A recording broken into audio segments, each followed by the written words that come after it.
Biblioteca de Bolso. Uma conversa informal a três sobre a relação que estabelecemos com os livros. Uma ideia original de Inês Bernardo E José Mário Silva.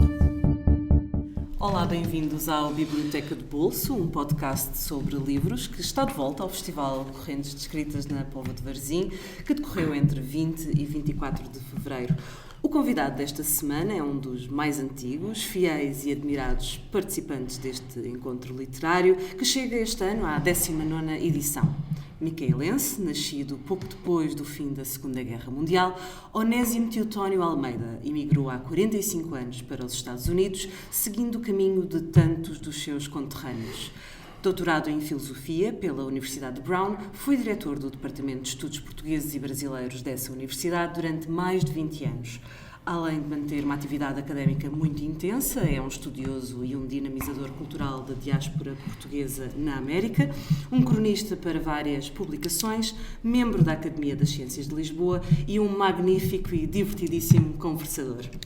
Da sua bibliografia sobressaem títulos como Sapateia Americana, Rio Atlântico, Viagens na Minha Era, Livro-me de Desassossego, Onésimo Português Sem Filtro, ou os recentes Despenteando Parágrafos e A Obsessão da Portugalidade, agora reeditado pela Quetzal. Olá, Onésimo, muito obrigado por ter aceitado o nosso convite. Muito obrigado. Este programa é só sobre ficção?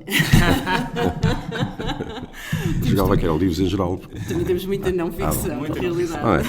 É sobre livros e sobre leitores. O prazer da descoberta dos livros. Está bem, mas começou assim com tanta ficção que eu não estava preparado para falar só sobre ficção. Eu não falo. Mas o Onésimo trocou-nos aqui as voltas. Nós geralmente convidamos os convidados para falar de 3 livros e o Onésimo disse logo, impossível. Sim. Na realidade vai-nos trazer uma biblioteca. Sim, mas eu posso falar de 3 livros, o combinado, depois explicarei porque é que é difícil falar de 3 livros. Portanto, vocês têm um programa que pedem às pessoas que falem de 3 livros. Acontece muitas vezes perguntarem-me isso, que livros é que levaria para o Minha Deserto e tal. Outro dia foi um médico que me perguntou quais eram os 10 livros que eu levava. Eu não sei dizer qual é. E ele disse-me logo quais eram os livros que levava, aquela gente organizada. Então, eu tenho que pôr livros na minha garagem, porque eu não tenho agora mais espaço em casa, e são 4 andares, e não tenho espaço. E eu não sei quais são os livros que eu hei de pôr na garagem, porque eu sei que assim que a puser, no dia seguinte, o primeiro que eu vou precisar é aquele que eu pus mais longe no fundo. E no fundo da pilha, não é? Portanto, é uma dificuldade muito grande. Eu sempre fui assim. Eu, um garoto, a minha mãe queixava-se que eu tinha sempre as algibeiras cheias de brinquedos. Eu não sabia quais os brinquedos que eu precisava, porque punha tudo, mas também os lápis e as canetas, tudo nas algibeiras, sempre que elas abarrotar, porque queria estar sempre preparado, ia para todo. E assim, eu andei sempre com livros para um lado para o outro, porque nunca fui. A minha mulher gozava com isso, assim, se tu és assim também com as mulheres, não é, mas é verdade. Mas é não verdade. Os bolsos de mulheres. Não, mas é verdade. Mas é que, e depois eu estou a ler e quero ler pergunta-me qual é o livro mais interessante que leio, e disse é o próximo, porque é uma coisa, é meio doentio. Mas enfim, mas quando eu comecei a pensar, quando o José Mário Silva me falou nos 3 livros, eu comecei a pensar, e os 3 livros são logo de infância. A minha mãe sozinha, e o meu pai só tinha naquela altura de 3ª classe. Era obrigatório até a 3ª classe, o meu pai e a minha mãe tinham, mas a minha mãe era uma mulher. A minha mãe diz que eu sou o meu pai chapado, e quando a minha mãe diz que o meu pai chapado, não é nada um elogio. O meu pai ela dizia desarrematado, nunca estava sempre, enchia-lhe a casa de amigos e diz cozinhei para essa gente e não sei o quê.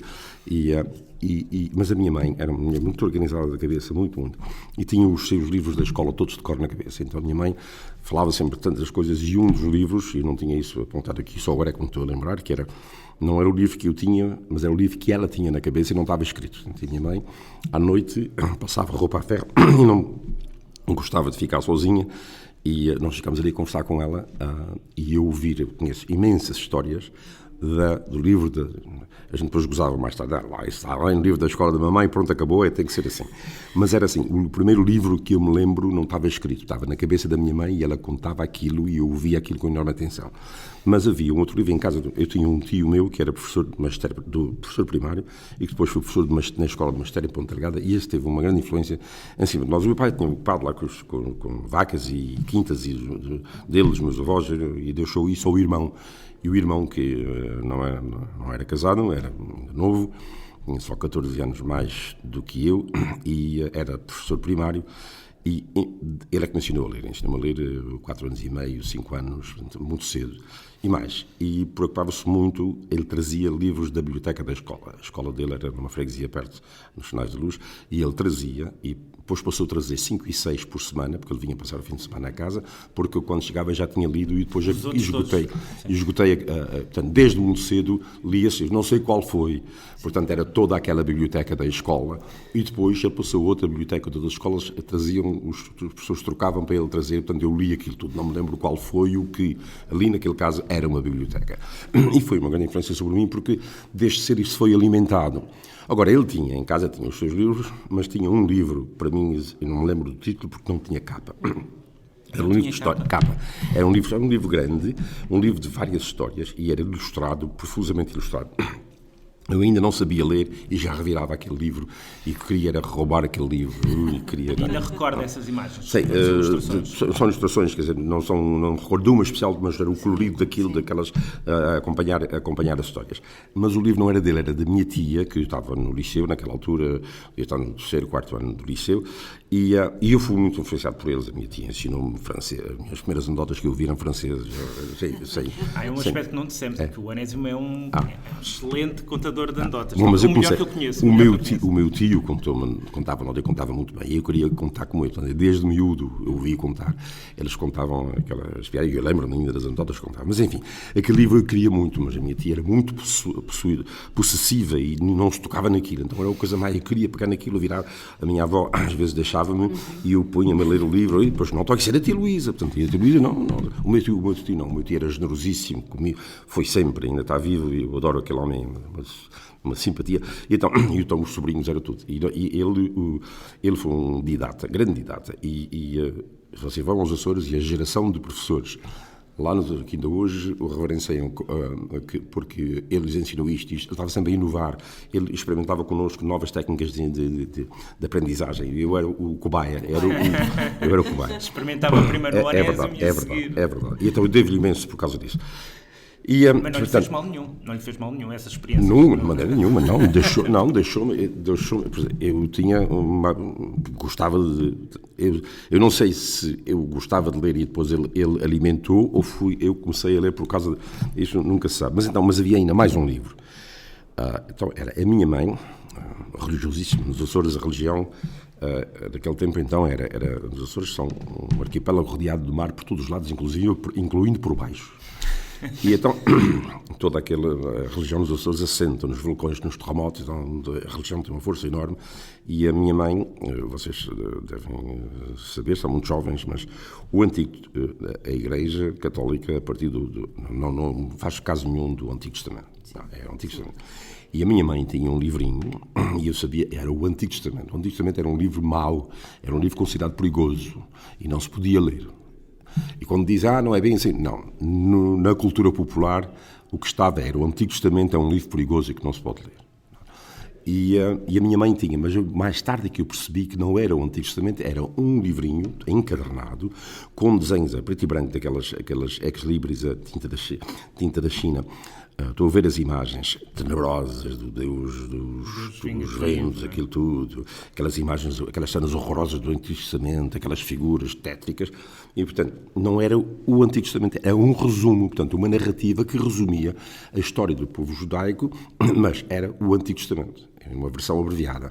e não se podia tocar, e então eu sei o sítio, era no quarto da cama dos meus pais. Portanto, era uma atração. Numa gaveta, debaixo da roupa, lá em cima, e era mais alta para a gente não chegar lá. Estou a ver a coma do sítio perfeitissimamente, e onde eu ia religiosamente pegar naquilo e ia ler. Religiosamente? Sem pegar naquilo, queria saber porque é que aquilo era assim, porque é que aquilo era mau, porque é que aquilo era perigoso, porque é que não se podia ler, porque é que nós não podíamos ler aquilo. Era quase pornografia, Onésio. Mas eu nunca percebi porque é que não se podia ler. Nunca percebi.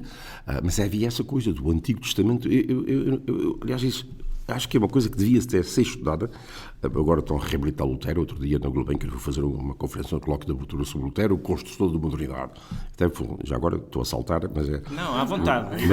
Outro dia fiz uma conferência e que ainda não está publicada, num congresso sobre Lutero, construtor da modernidade. Eu ensino sobre Lutero, por causa de Max Weber, que tem um livro, A Ética Protestante e o Espírito do Capitalismo. Isto tem a ver com a questão da decadência, está tudo ligado, não vale a pena entrar por nós aqui, mas eu estive no seminário, e no seminário nós tínhamos a história da Igreja e ao concílio, e a Igreja mudou em relação ao Antigo Testamento e ao Lutero. Sim. E nós recebíamos... O Vaticano II. Sim, o manual de História Eclesiástica era espanhol, por um Bernardino Lorca, um jesuíta espanhol. E, entanto... chega o concílio, há uma nova edição, e eles fazem uma reimpressão, lembra-se que era a chumbo. E então não podem ainda fazer uma reedição nova, e então eu reparei isso nisso na altura, mas ficou-me na memória, que sobre o protestantismo, sobre a reforma protestante, havia letras com um tipo diferente e eram adjetivos diferentes. Em vez de dizer aldrabão, agora era como é que dizer, o agressivo, não agressivo, o voluntarioso, não sei o quê, o glutão, não sei o quê. Arranjaram substitutos e depois já há uma outra. Sim, há uma outra edição onde tudo é refundido, mas ali era fácil, era só ver. Mudou porque estava mesmo, saltava da página.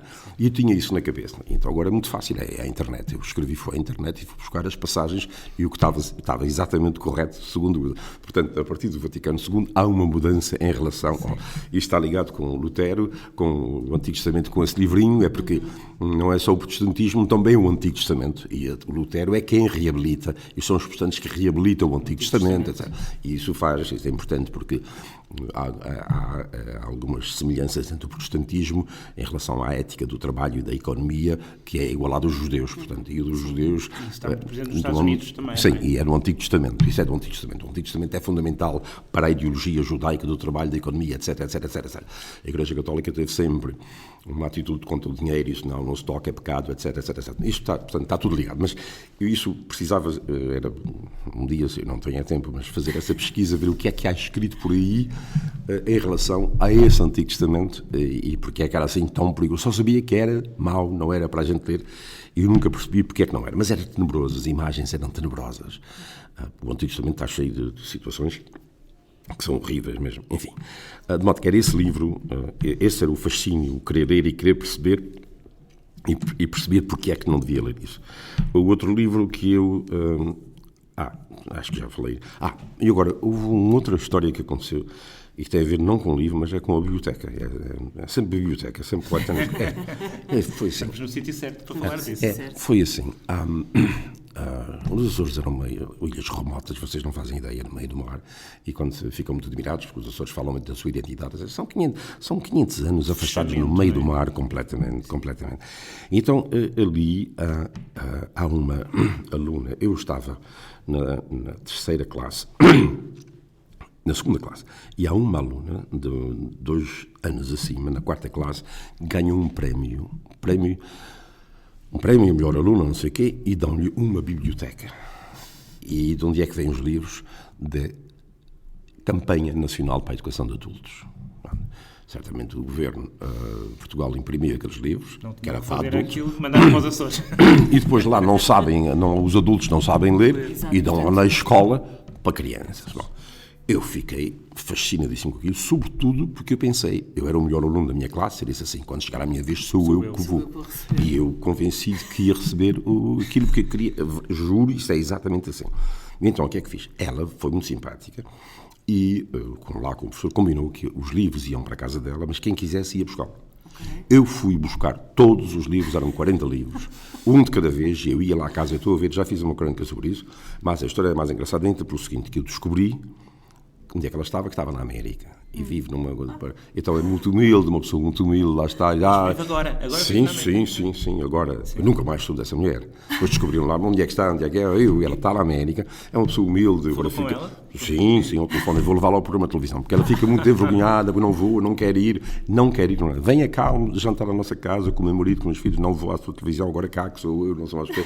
Eu não sei como é que ganhei aquilo, era daquelas boas alunas, mas não tinha o apoio da família, não tinha, portanto, ela ganhou o prémio por ser a melhor aluna, mas não passava pela cabeça aos pais deixarem a miúda estudar. Portanto, cresceu, é uma pessoa humilde, trabalhou na fábrica, etc, mas está combinado que eu vou à casa dela... na altura para a cultura literária do Onésimo, não é? Mas ele diz que ninguém ia à casa buscar livros, era só o Onésimo. Era o único. Era o único. Mas eu estou a ver a casa, uma casa pobre, estou a ver a casa, o desenho da casa, e eu descrevi a casa toda, e ela ficou espantada como é que eu lembrava. Todos os pormenores da casa, onde é que estava a estante, onde é que estava aquilo, tudo. Foram tantas vezes, foram pelo menos 40 vezes. Sim. E eu ia buscar, às vezes trazia mais de dois. Os livros eram patetinhas. Um era sobre as abelhas, o Salazar tinha, vocês vão ver nos livros da escola primária, as abelhas a sociedade organizada, trabalham muito, sim. E então, era tudo, portanto, era a campanha nacional para a educação de adultos, as abelhas, depois o tratamento das plantas. Havia outro livro que era Virtudes que Vêm de Longe, nossos heróis nacionais. Virtudes que Vêm de Longe, garanto, juro, absolutamente. Vocês vão procurar, deve estar em qualquer sítio este coisa. E então aquilo eram os santos todos, no Condestável, aquela gente era, não é? E lembro-me que eu li num dia, vi uma gripe, um sarampo, e eu apanhei e fiquei, e então eu aí trouxe mais, e fui buscar livros para ter na casa. E faltaram-me livros, e eu tive um amigo que não fui eu que fui, então não fui 40 vezes, alguém foi à casa dela para trazer mais. E lembro perfeitamente, esse Virtudes que Vêm de Longe, li numa manhã, mas eu tinha para aí, tinha 8 anos, 9 anos. Bom, mas era o que havia, não havia mais, não li a coleção toda dela. Nessa fase uma pessoa lê o que houver. Tudo. E portanto, assim, foi um livro, não foi mesmo, era mesmo o que havia, e não havia mais.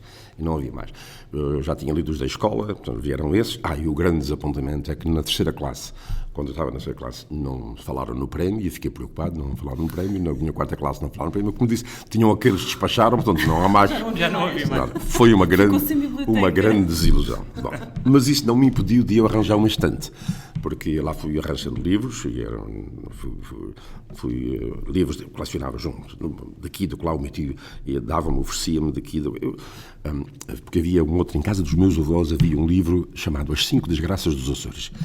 Era um Cristiano Frazão, Chrétien Freinac, um pseudónimo em francês, traduziu essa para francês. E não sabia disso da altura, não sabia que era o Cristiano Frazão, e então era um ataque danado ao Bem Saúde, que era o homem da imprensa da Insulana e da Sata, e esse livro era proibido. Portanto, o meu avô também era proibido, não sei mais o que era proibido, porque o governo era um ataque ao Bem Saúde, e aquilo estava escondido em casa do meu avô. Eu li o livro todo. E então havia uma companhia mutualista açoriana que só tinha um barco, o Corvo, e tinham usado num filme, tinham posto nos jornais, tinha sido, e eu lembro-me que ri tanto, porque eu a gozar que o Corvo era uma estrela de cinema. O que eu achei a piada enorme que eu achei, aquela coisa, o Corvo, estrela de cinema e tal, e era um barco. Bom, mas enfim, portanto, é outro livro proibido, portanto, não posso falar só de um, porque são, e tudo isso em 6, 7... Como é que arranjou a estante? A estante foi, eu já tinha vários livros e eu estava... Tinha que arranjar um sítio para os livros. E então, eu disse aos meus pais, eu tinha guardado dinheiro, ofertas de Natal daqui da Coluna, guardado dinheiro, e eu tinha 11 anos. E um instante, eu fui ter com um carpinteiro, que era meu amigo, o pai trabalhava na oficina do pai, perguntei, e ele custava 60 escudos. E a minha avó...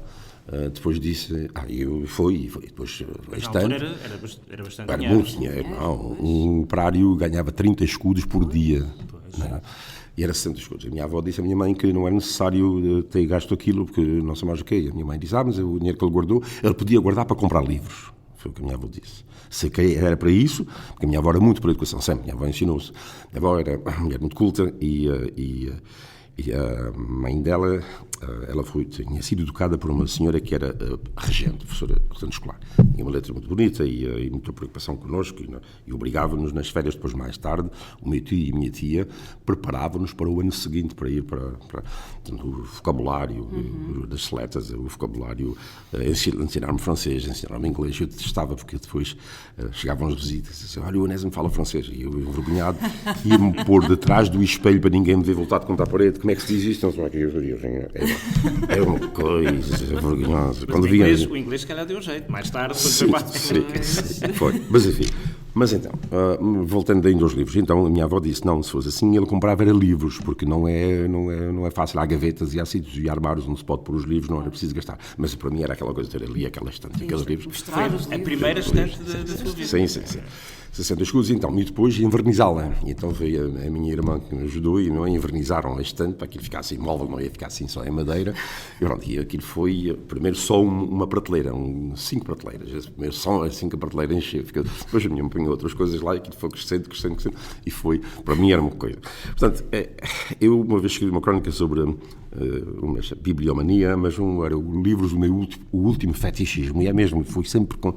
Uma vez, um grande professor meu que eu tive, um negro brilhantíssimo, etíope, depois foi reitor da Universidade de Addis Abeba, na Etiópia, tinha-se formado em filosofia em Yale. Um dia ele foi, tive sempre esta coisa e eu estava nos Estados Unidos, havia um ano ou dois, ainda em casa dos meus pais, e levei-o para lá, mais uns outros colegas, para uma festa lá em casa, e eu fui mostrar-lhe a estante, uma estante enorme lá, não sei mais, que é com os livros que eu tinha. Sim. E ele é que me disse assim, Onésimo, para ti os livros são mesmo um fetichismo. E eu fiquei com aquela... E de facto era verdade, quer dizer, os livros... E ainda hoje, ainda tem, imagino que tem uma biblioteca imensa. É uma desgraça. Já vai na garagem, se calhar alguém tem que arranjar uma casa só para os livros. Na minha, combinou-se que na sala de jantar, na sala de estar e na cozinha, que não há livros nas estantes, porque na cozinha, eu lá no nosso quarto, então um gabinete, era um quarto quase deste tamanho, paredes por todo o lado, livros, já não há lugar nas estantes, em cima das secretárias, então a gente já não pode trabalhar, trabalhamos na mesa da cozinha. E quando é para comer, ele nos diz, arranja aí espaço para pôr o prato. Porque eu estava lá em cima, sempre no meio dos livros, ele nos disse, estou aqui embaixo e tal, pronto, eu vou lá para baixo. Então ela prefere que eu esteja lá embaixo, porque ela também trabalha dentro de mim, trabalhamos os dois e tal. Então são meras e meras de livros. Mas enfim, e quando é para fazer um trabalho assim, um projeto maior, eu vou para a sala de jantar, mas com a condição de que quando eu acabar o projeto, deixo aquilo, porque a sala de jantar não vai ficar assim. Bom, mas consegue encontrar os livros? Sim. Ou seja, sabe onde é que estão se todos? Se eu desse o meu número de telefone, não todos, mas assim, se a minha secretária, a minha memória é muito visual, eu vejo aquilo, onde é que é, se lá falar com a minha secretária, pergunta, ela diz assim, eu não percebo, eu não gosto assim de falar demasiado dessas coisas, mas é assim, agora falo só isso dos livros, que é assim, eu digo assim, Armando, você vai ao meu gabinete, eu estou longe de Portugal, você vai ao meu gabinete, entra à esquerda, na estante da esquerda, assim, na terceira prateleira, mais ou menos à altura dos seus olhos, vai assim, está lá, tem isso, caminha agora para a esquerda, às vezes está aí o livro tal, da cor assim, e ela pega, e ela fica... Ela sabe disso, que é assim. Bom, não é com todos, porque, por exemplo, eu chego daqui com um caixote de livros e ponho em cima do coisa, não, mas eu tenho a minha biblioteca está organizada racionalmente, que é os livros daquela área, daquela assim, é mais fácil. Depois é uma das razões porque eu não gosto da biblioteca dos e-books, é porque só para mim, que sou tão visual, ter o retrato dos livros, onde é que eles estão, e não é só isso, eu lembro-me o que é que está lá dentro, não me lembro tudo, claro, obviamente, mas é aquilo, só o passar os olhos lembra, é aquele, isso ou aquilo, e mais uma coisa que não deve fazer, eu risco os livros a lápis, risco os livros e faço, e dobro, o livro é uma coisa, não é uma obra de arte única, tá? Claro. E portanto para mim é um utensílio, o livro, eu uso a expressão do Marshall McLuhan, usou o conceito de extensão, a roda é uma extensão do pé. O telefone é uma extensão do ouvido, permite-me ouvir lá longe. E eu peguei nisso. O livro é uma extensão da memória. Onde é que está aqui não está, e eu vou e está lá. Portanto, tê-los visualmente aqui e acolá são, para mim, uma extensão da memória. Em qualquer sítio vou buscar, eu revejo e refresco e tal, porque a memória está sempre a encher-se de pozinho, de pó, e refrescar aquilo. E de modo, tê-los visualmente por todo o lado é só assim, só espraiar assim os olhos, e quando vou à procura de coisa, também muitas vezes estou à procura de um livro que não encontro. Sobretudo quando os empresto. Depois tomava nota, eu tenho emprestadados uns 400 livros, porque a minha secretária toma nota dos coisas, mas depois ela diz, você não, eu só tomo nota se me disser, depois se não me disser, depois eu esqueço. Então muitas vezes acontece isso, eu empresto os livros, a gente quando empresta... Então, não é por mal que as pessoas ficam com livros. As pessoas não têm tempo de ler e ficam lá e não devolvem porque... Ainda não leram. E a gente perde o livro. Portanto, muitas vezes estou à procura de um livro. Ainda hoje de manhã devolvi um livro que o Ruizinho me emprestou há um ano e meio e eu, entretanto, já tinha lido, estava na mesa de cabeceira e ele disse, vais às correntes, então aproveita e traz-me o livro. Mas o Ruizinho tem uma memória, não se esquece de quem... Não, mas é que são tantos. Este do livro às vezes não aparece. Ou então... está lá no meio da confusão, não é? A senhora Maiatos, a mulher de São Miguel, ia lá uma vez por semana, agora outra senhora vai lá à casa e fazia-lhe mal aqueles livros todos. O pessoal de São Miguel era do Alentejo, muito limpos, muito comparado com o Norte, o Alentejo são uma limpeza, preocupação enorme, com grande influência também muçulmana, que são muito limpos. Sim. E então ela fazia uma impressão, aqueles livros ali, os montes no chão e tal. E tem que limpar isso. Não se preocupe. E ela dizia, isso vai criar aranhinhas.